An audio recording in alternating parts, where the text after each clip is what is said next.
Origen. En octubre del 2016 nace la Asociación Mexicana en Psicología Jurídica y Derecho Penal, ASE.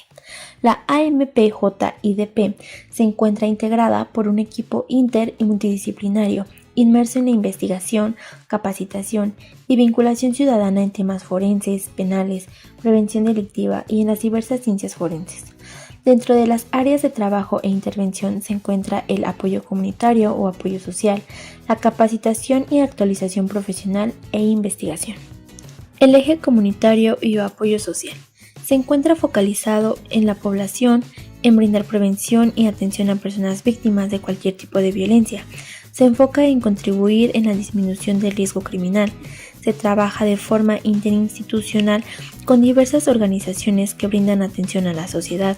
Se dedica a difundir de forma gratuita las diversas ciencias psicojurídicas y generar contenidos digitales que son de libre acceso.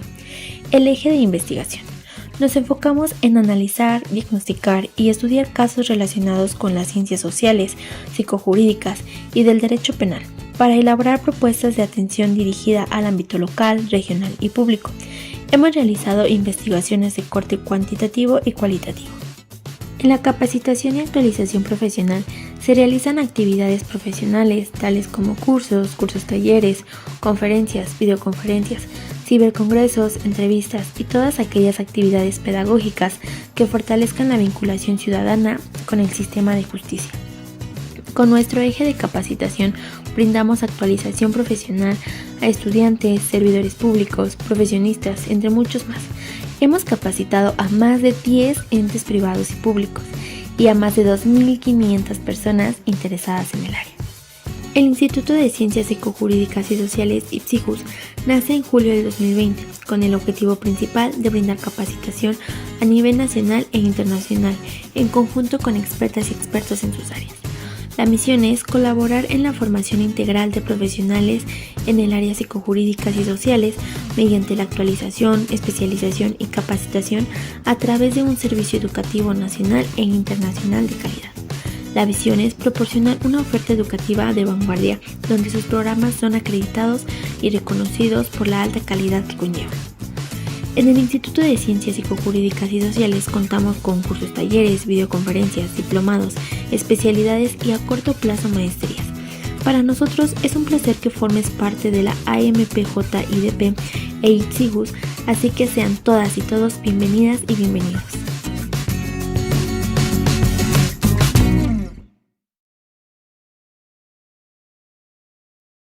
Buenas tardes, mi nombre es María de Los Ángeles Chaile y es un gusto darles la bienvenida a esta conferencia Autopsia Psicológica en la Investigación Criminal.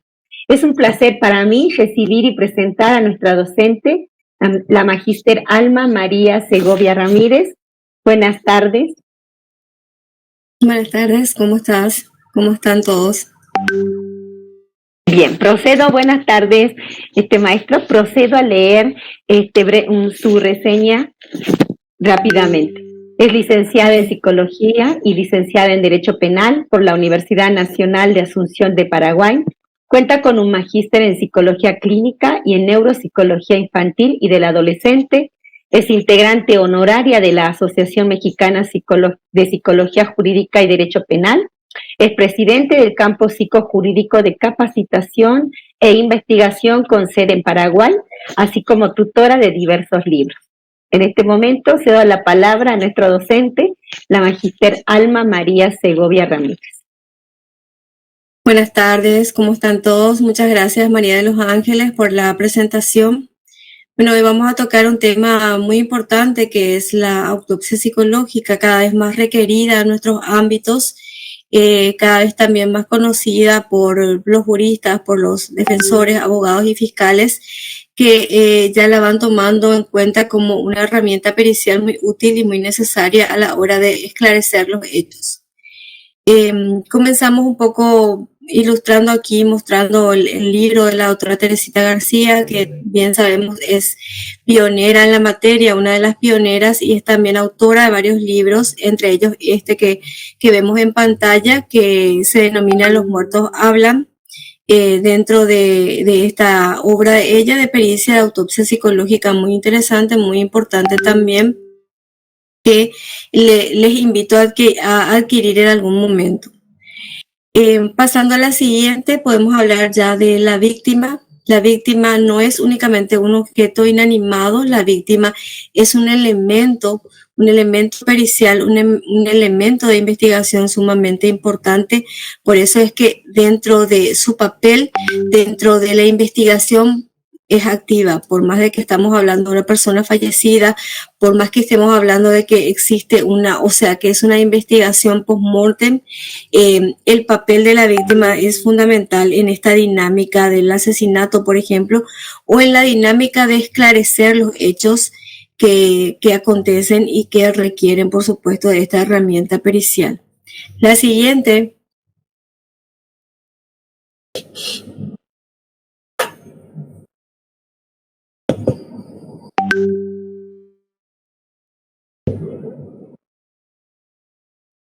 Entonces aquí podemos hablar o podemos definir lo que es la autopsia psicológica, hablando de ella podemos decir que se utiliza en casos donde las investigaciones de muertes dudosas o equívocas son analizadas para descartar si se trata de un suicidio o de un homicidio o de un accidente, por supuesto. Esa es la finalidad, ese es el objetivo de esta herramienta pericial, que se aplica o que es aplicada a través de un equipo técnico.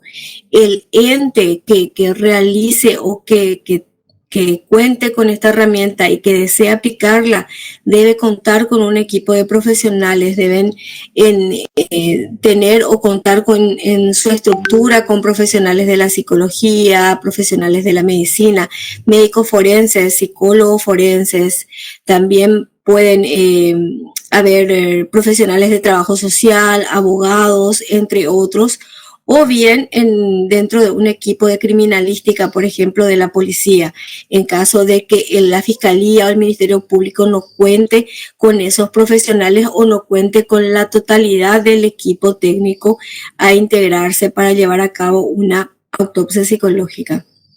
Por supuesto que las personas o los profesionales que lleven a cabo la autopsia psicológica, que sean los peritos designados, deben estar debidamente entrenados para llevar a cabo esta exploración retrospectiva de la muerte de una persona. Quiero también conceptualizar lo que la doctora Teresita nos dice acerca de la autopsia psicológica. Es una exploración retrospectiva e indirecta de la persona fallecida. Es uno de los conceptos más sonados o más utilizados cuando se trata de definir autopsia psicológica. También tenemos a otros autores que, por ejemplo, Proenga en el 2001 hablaba o valoraba la autopsia psicológica como una reconstrucción retrospectiva de la historia de la vida del muerto, donde hay que estudiar los detalles físicos, psicológicos, ambientales, para determinar la forma de la muerte y la influencia de la víctima en su propia muerte. Eso también es muy importante, es fundamental tener en cuenta cuál pudo haber sido la ruta que recorrió la víctima para convertirse en víctima y por qué terminó de esa manera o por qué tuvo ese desenlace. Entonces, nuevamente, para que nuestro concepto vaya quedando claro, podemos decir que la autopsia psicológica es la reconstrucción socio-psicopatológica post-mortem mediante la cual se trata de identificar las huellas psicológicas para tratar de dar forma o definir el estado mental en el momento de haber sido ultimada o de haber pasado o de haber sufrido un accidente o de haber pasado de haber cometido un suicidio. También es importante a través de los diversos elementos que nos proporciona la técnica poder determinar cuál es el estado de indefensión de esa víctima, qué es lo que le pasó para poder llegar a encontrarse de manera desventajosa o en desventaja y cometer suicidio o terminar siendo víctima de un asesinato. Toda la información que se pueda recoger va a ser sumamente importante. Esa información que podemos colectar a través de, por ejemplo, en las redes sociales, las personas que se encuentran en contacto o se encontraron en contacto con la víctima, por ejemplo, parejas, también padres, amigos, familiares, otros familiares, colegas, compañeros de trabajo, compañeros de escuela, compañeros de alguna actividad extra que la persona esté involucrada y que también puedan aportar elementos muy importantes.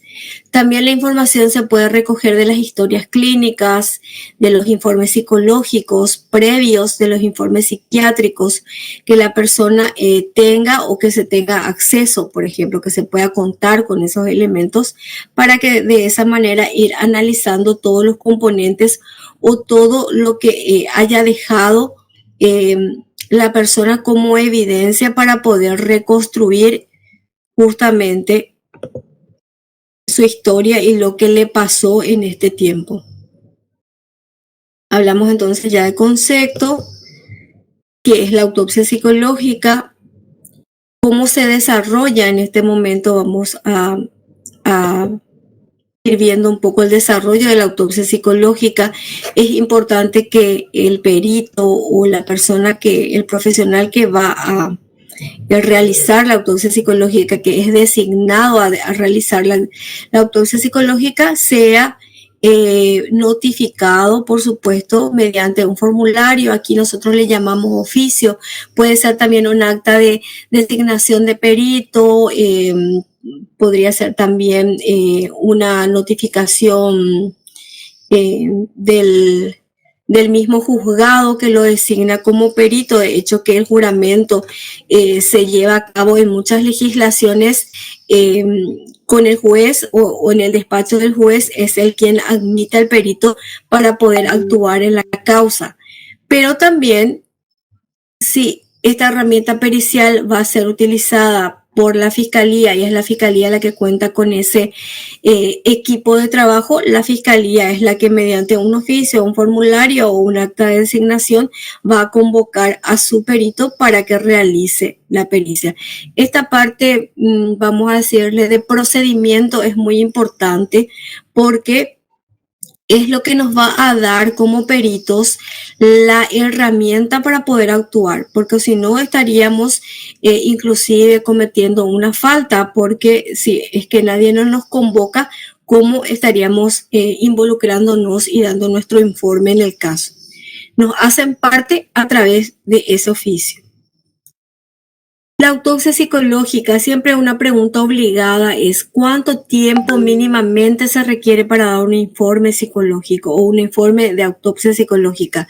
Mejor dicho, generalmente entre 15 y 20 días es el tiempo requerido para la realización, o sea, para la entrega del informe. En este lapso deberíamos determinar el trabajo, determinar las entrevistas, determinar la investigación para poder entregar.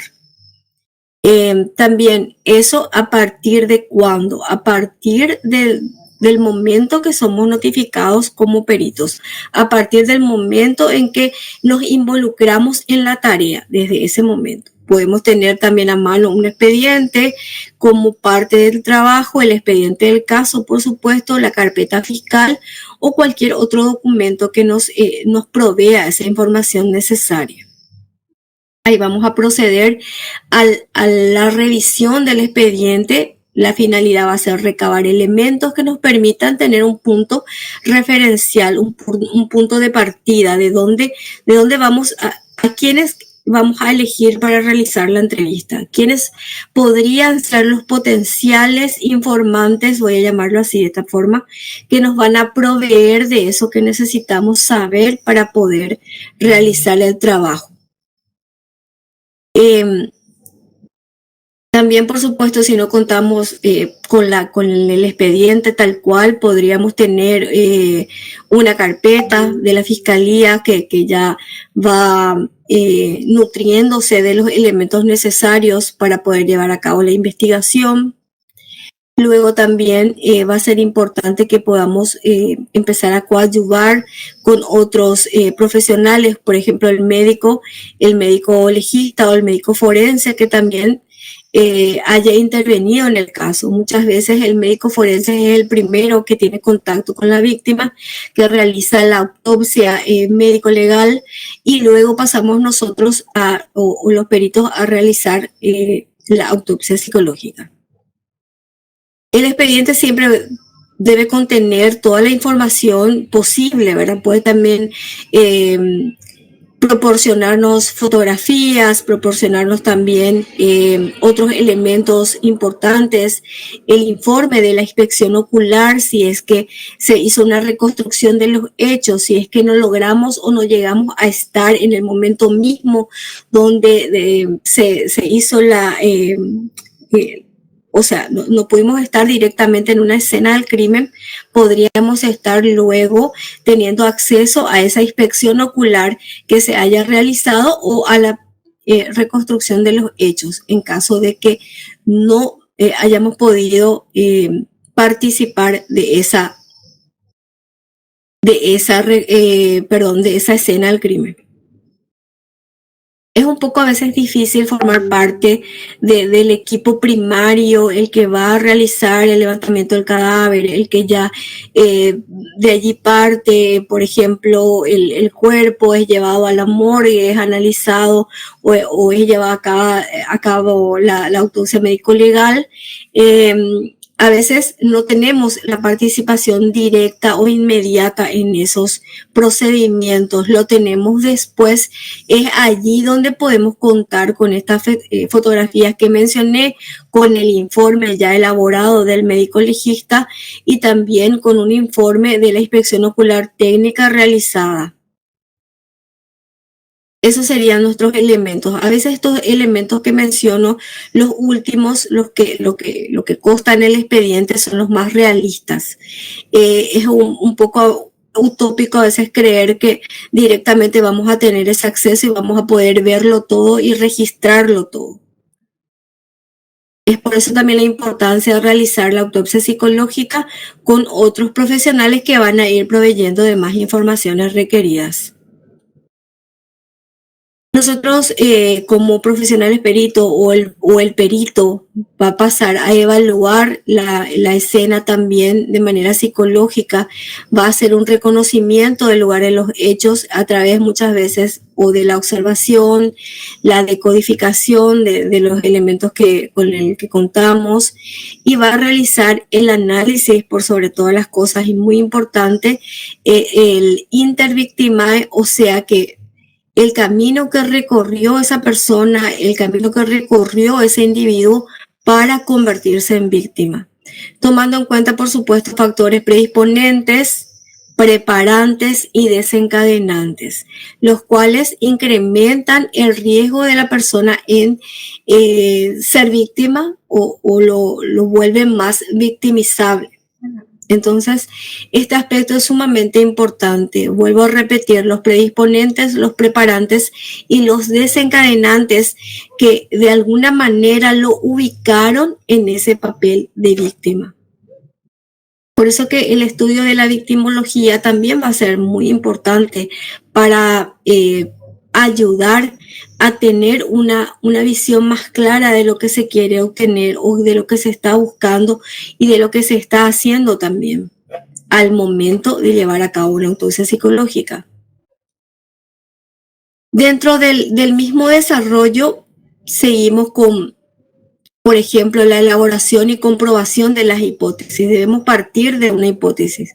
¿Qué es lo que queremos saber? Si fue una muerte natural, fue una muerte por accidente, fue una muerte, por supuesto que en el momento que estamos ya siendo convocados a realizar una autopsia psicológica, o en el momento que un perito es convocado a realizar una autopsia psicológica es porque existe alguna duda acerca del deceso de esa persona. Existe una duda sobre el occiso, por qué esa persona falleció, cuáles fueron las circunstancias de su muerte, qué hizo previamente antes de morir, qué hizo 30 días antes de ese desenlace. Entonces todo eso va a ser importante.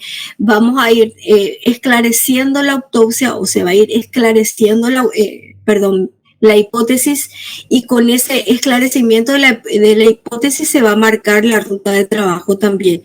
Y cuáles van a ser los elementos que nos van a nutrir y que nos van a ayudar a obtener la mayor información posible para poder realizar el informe requerido.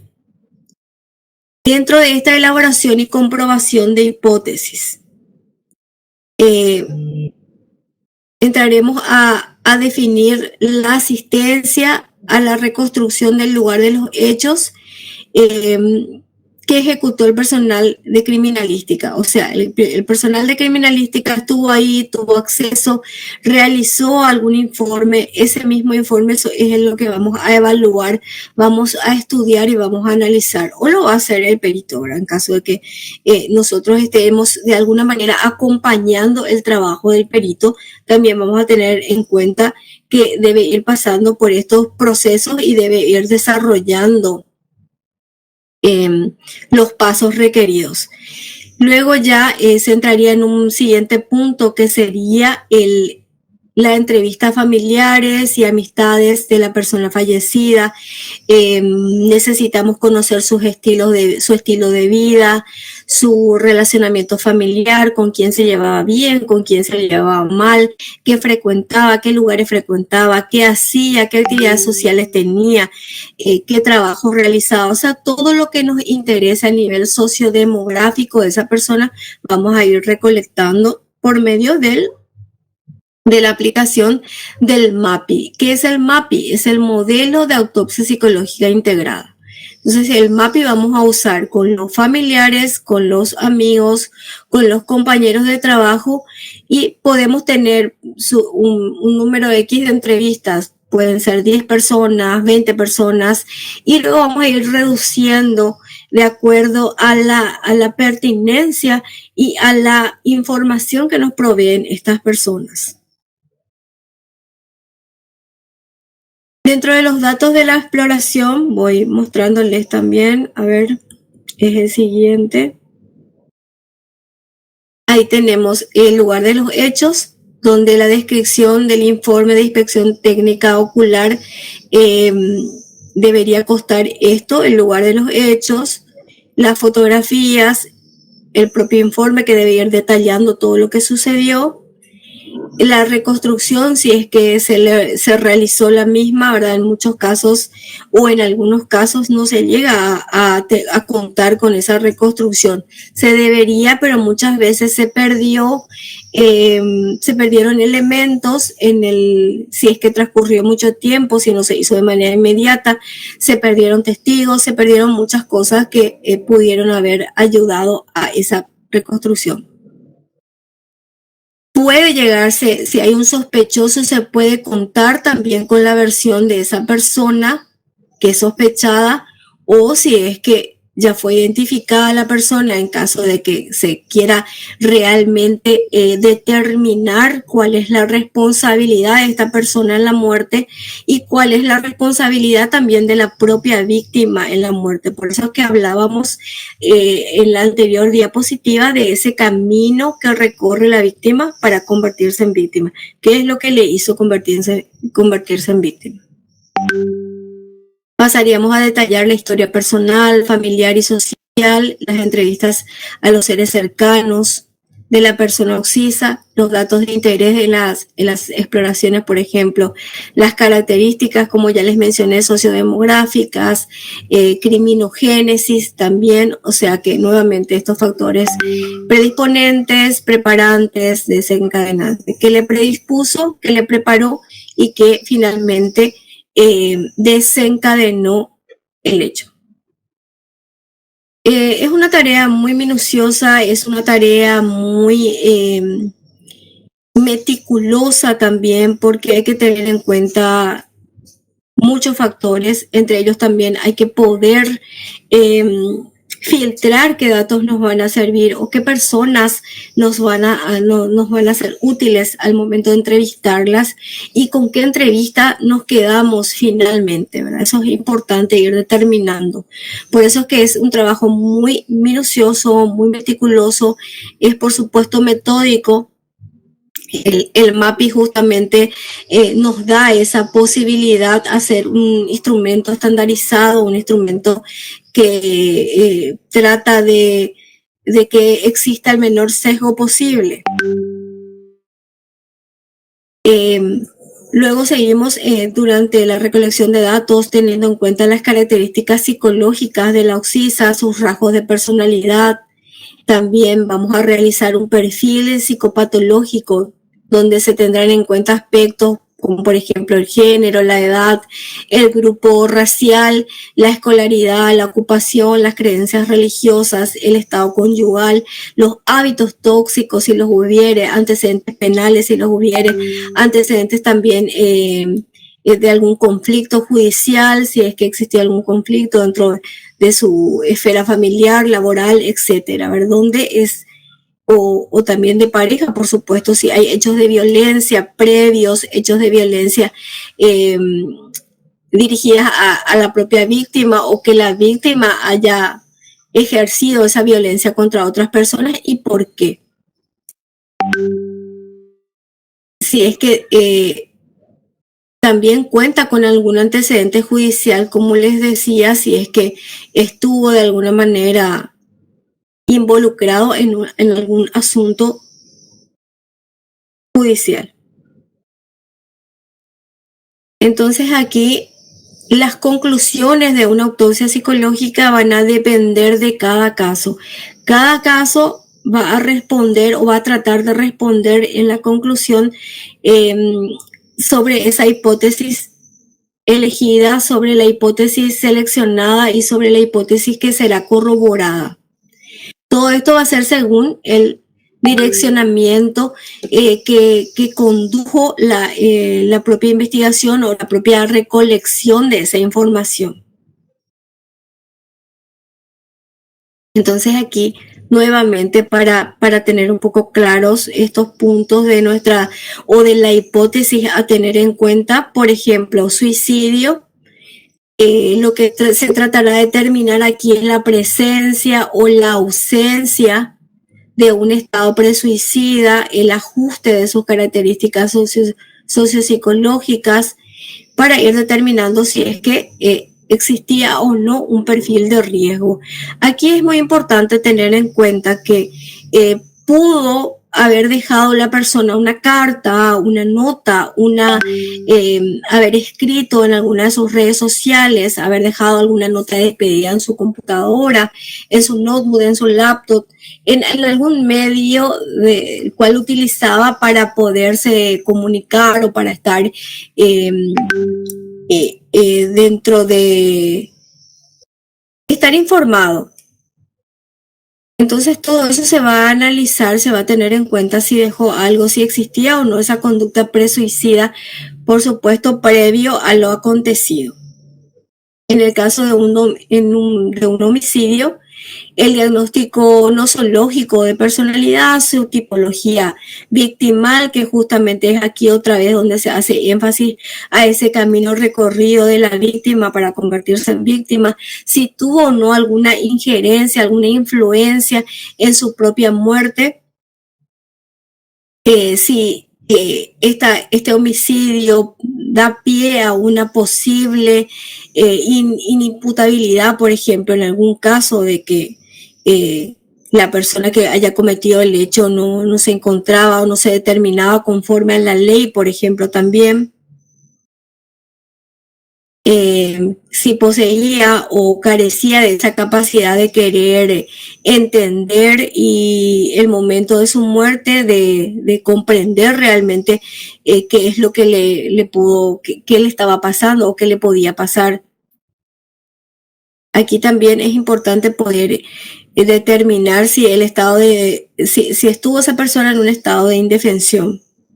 al momento de la muerte. Un ejemplo, alguien que bebió demasiado, ya perdió la conciencia, se encontraba solo y al encontrarse solo fue víctima de un asalto y terminó asesinado.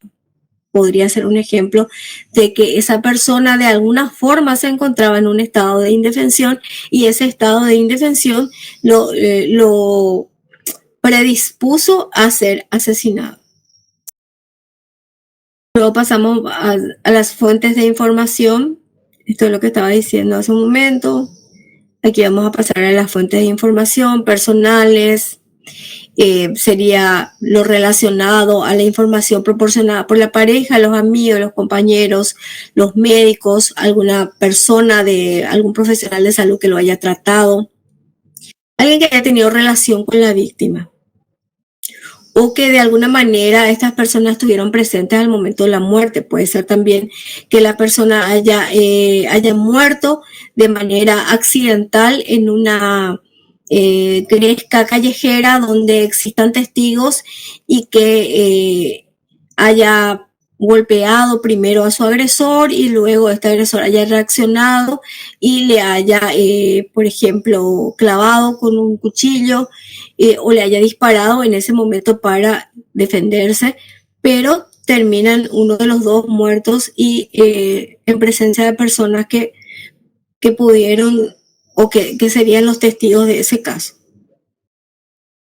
Siempre y cuando aquí exista algún factor a determinar, ¿verdad? La culpabilidad, este ejemplo último que estoy dando es más bien utilizado para la medición de pena, ¿verdad? ¿Cuánto es lo que la fiscalía podría pedir y cuánto es lo que a lo mejor, a cuánto, por ejemplo, se le condenaría a esa persona, ¿verdad? Se pelea más bien ese lado porque existen testigos de que hubo una pelea, que en medio de esa pelea el victimario, por ejemplo, fue el primero en sacar el cuchillo, el otro tuvo que defenderse, al final la víctima fue la primera en sacar el cuchillo, entonces tuvo que defenderse el victimario y al final termina quitándole el arma y con el arma que le quita le mata. Entonces, todos estos casos son casos reales, casos vividos, vividos desde lo profesional, donde tenemos que de alguna manera en algún momento realizar alguna evaluación psicológica.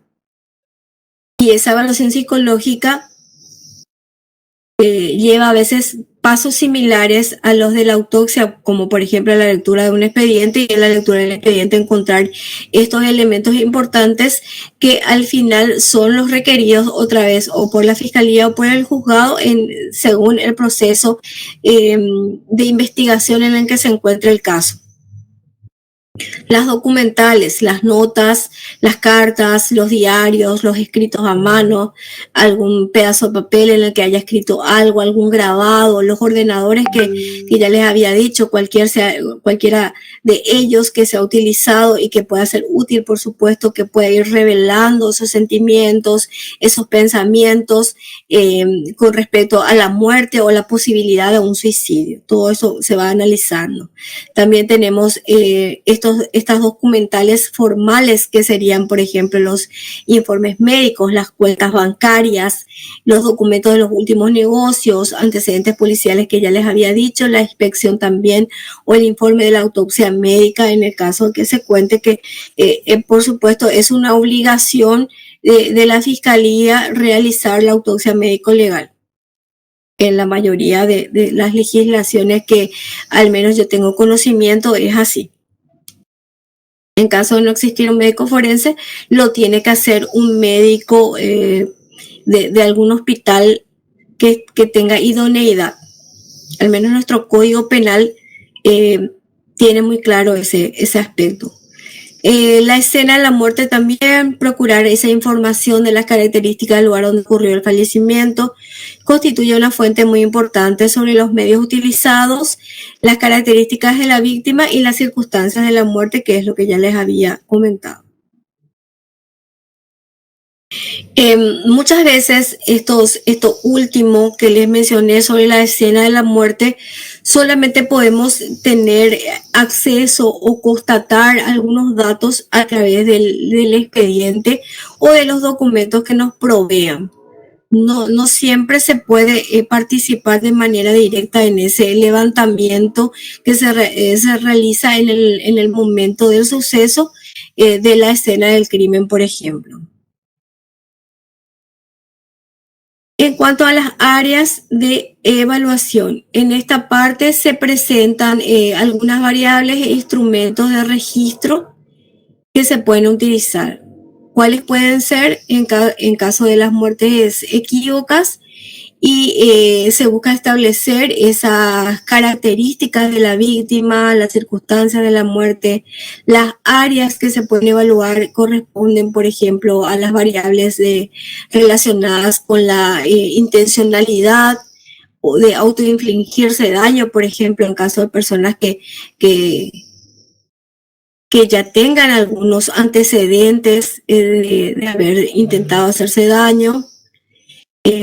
Intentos e historias familiares de suicidio también, intentos por parte de la persona, del occiso o de la occisa, por ejemplo, y también si existen historias familiares relacionadas con el suicidio.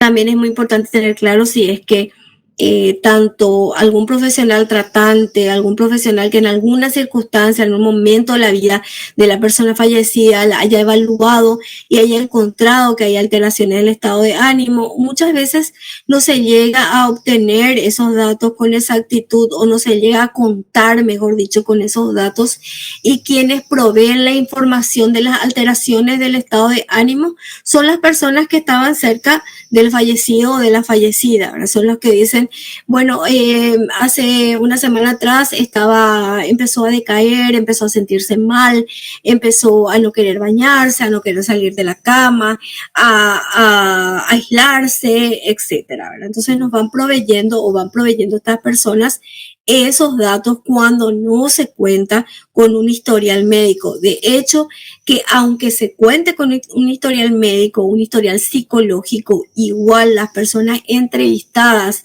entre ellas, como ya mencioné, amigos, familiares, compañeros de trabajo, etcétera, pueden ir aportando información que nos ayude a corroborar lo que ese informe psicológico o psiquiátrico o médico nos está diciendo.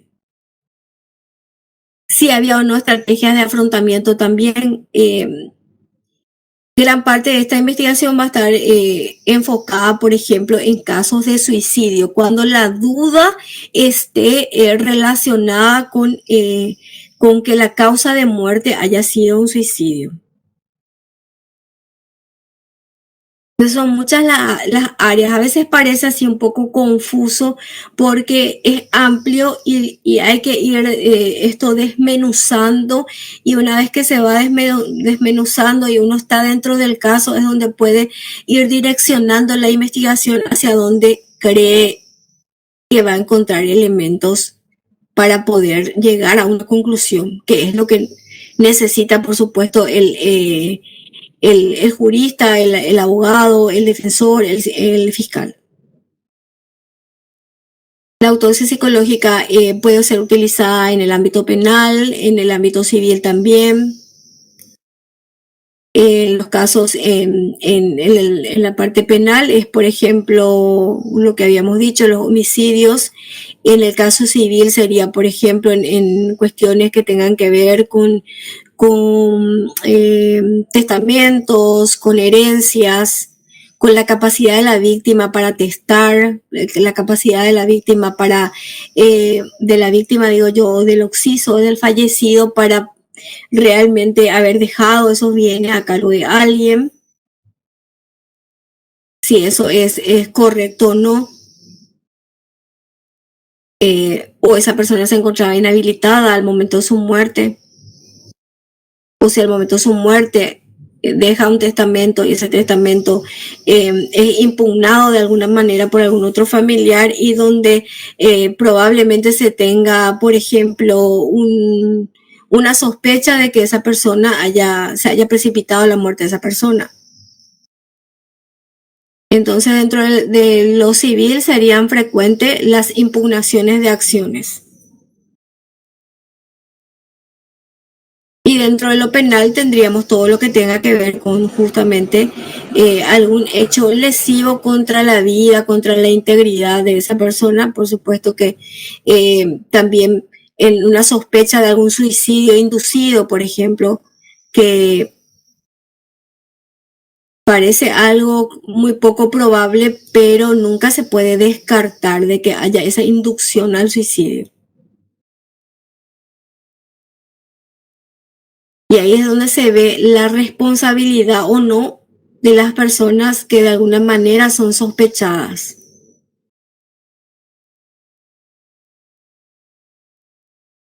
Bueno, ¿qué es el MAPI? ¿Qué quiere decir MAPI? El MAPI fue creado por la doctora Teresita García. Mediante el MAPI se logra recolectar toda la información necesaria para poder llegar a la reconstrucción de los hechos, a tener el perfil sociodemográfico y victimal, lo que nos va a permitir conocer la mejor manera o de mejor manera a la persona agresora o victimaria, quién pudo haber sido a través del MAPI o de lo que recolectamos, se recolecta en el MAPI, se va a ir obteniendo una información más clara de quiénes rodearon a la víctima, qué pudieron haber hecho estas personas que rodearon a la víctima y si estas personas que estuvieron cerca de la víctima de alguna manera son responsables de esa muerte. El estudio de esta información nos permitirá establecer o modificar la gravedad de la pena privativa, que es lo que ya les había dicho, o sea, serviría también para una medición de la pena. Este trabajo debe realizarse siempre de manera conjunta. Volviendo a lo que es el MAPI, la doctora Teresita García lo llama así por sus siglas. Es el modelo de autopsia psicológica integrada y es un método estructurado, un método sistematizado a través de un cuestionario de respuestas cerradas que disminuye, como les había dicho en principio, el sesgo y la subjetividad, porque si no podría contaminarse con eso, podría sesgarse toda la información si es que yo voy a emitir como profesional mi opinión personal, por ejemplo, y no utilizar un instrumento lo más estructurado y objetivo posible para recabar esa información.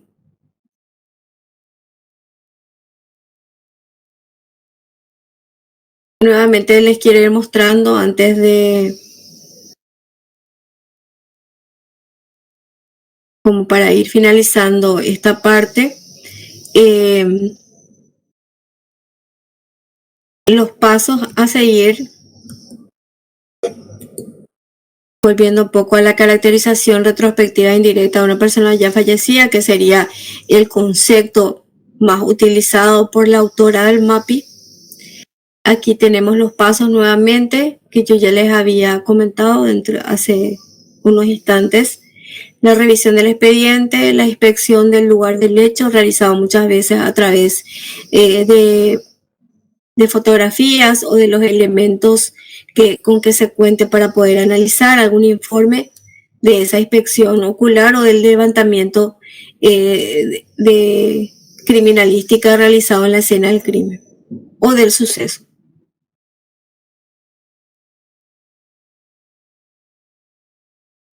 Aquí vamos viendo unas imágenes que, por ejemplo, del lugar del hecho y del cuerpo de la persona en ese momento. Cómo se encontraba, cuáles eran los elementos que rodeaban al cuerpo de esta persona. Como un tercer paso es la consulta a los investigadores policiales, médicos, por eso es que el equipo que se integra para este tipo de trabajo, para este tipo de tarea pericial, debe poder comunicarse entre sí. Estos investigadores, policías, médicos, forenses, especialistas deben poder hablar y evitar, por supuesto, todo lo posible contaminar la investigación. El cuarto paso, aquí más bien lo voy dividiendo en pasos para que se pueda visualizar mejor. la entrevista a personas que conocieron directamente a la persona fallecida. Las entrevistas, y muy importante, deben ser realizadas de manera individual y con absoluta privacidad. Y al final de la entrevista se le puede pedir algo, ya sería más bien hasta subjetivo, la opinión sobre los motivos que pudieron. Cada uno va a tener su opinión y su mirada, su visión distinta, ¿verdad?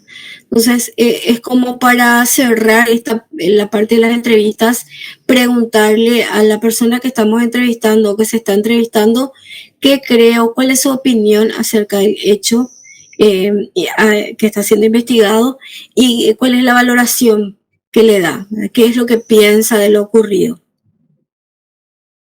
El MAPI está siendo adaptado en diferentes países de Latinoamérica. Perú tiene su adaptación. Perú también tiene su software del MAPI, donde ya directamente se realiza a través de la computadora el análisis, se cargan los datos, por supuesto, toda la entrevista, toda la recolección de datos se hace de la manera que ya les estaba explicando, pero luego todos estos datos se cargan en el software y el software es el que emite después un informe que por supuesto debe ser interpretado y debe ser también trasladado o transcrito al informe que el profesional va a presentar.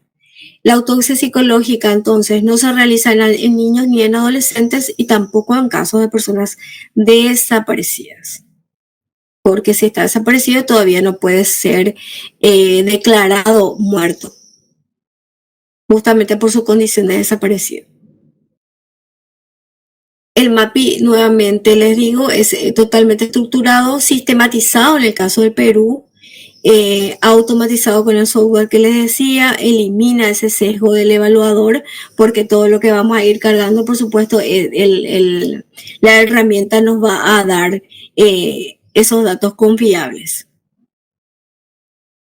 Se utiliza también ahí en Perú para investigaciones privadas. Las siguientes áreas de intervención son la penal, la criminológica, la civil, la prevención también. Es muy importante en los casos utilizar la autopsia en prevención para reconocer las causas que determinaron esas muertes, definir el perfil psicológico de la víctima, detectar posibles poblaciones vulnerables, factores de riesgo, diseñar programas preventivos. Se utiliza mucho en los casos de feminicidios, donde justamente se van dando todos estos factores o se van analizando todos estos factores que pudieron desencadenar en la muerte de esa persona, y lo que se busca es la prevención. Tiene entonces fines periciales, fines investigativos, o sea, pueden ser utilizados a nivel académico en investigaciones, y también es utilizado dentro de la psicología criminal en la prevención, o dentro de la propia criminología también, que habla justamente de encontrar elementos preventivos o de buscar proyectos para poder encauzar esa prevención tan necesaria, sobre todo en los casos de feminicidio, por ejemplo. Aquí les voy mostrando el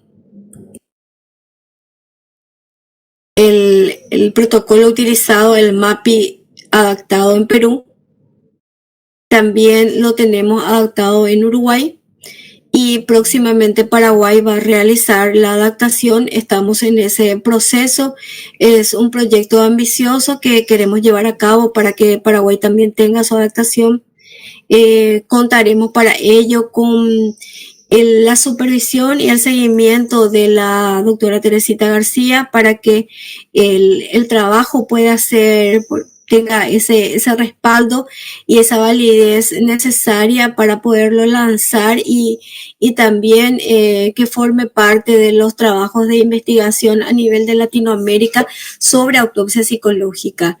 Les invito a continuar, a seguir capacitándose en el área, a poder conocer más sobre esta herramienta tan importante, tan útil también, y que no le tengamos miedo al término, y que podamos tener cada vez más personas capacitadas en la autopsia psicológica, más profesionales capacitados en el área que puedan llevar a cabo esta tarea pericial y que pueda, por supuesto, tener ese realce dentro del área forense tan necesaria para el profesional y también para coadyuvar en la tarea de los profesionales del derecho que buscan justamente ese respaldo, ese apoyo que el psicólogo, los demás auxiliares de justicia le podemos brindar, tanto desde el ámbito público como desde el ámbito privado. Bueno, otra vez invitándoles a seguir creciendo y colaborando en esta materia tan importante, agradeciendo también a la maestra Vanessa por la invitación y muy agradecida con ustedes por encontrarse aquí con nosotros y seguir aprendiendo con todos estos temas tan importantes para todos. Muchísimas gracias. Muchísimas gracias a usted, maestra. Agradecemos a la maestra Alma María Segovia Ramírez por su predisposición para compartir su conocimiento. Muchísimas gracias, maestra, de parte de toda de nuestra asociación. Agradecemos a todos los que nos acompañaron en esta conferencia, misma que contribuye a nuestro crecimiento profesional. A nuestra audiencia le recordamos, sobre todo a quienes están interesados en adquirir la constancia de este evento, se comuniquen con el teléfono de la asociación. Asimismo, las dudas y opiniones sobre esta conferencia pueden dejarlas en la caja de comentarios. Esto es todo de nuestra parte. Nuevamente, muchas gracias, maestra, por su predisposición y a todos los que nos acompañaron. Bonito día. Igualmente, muchas gracias. Hasta pronto.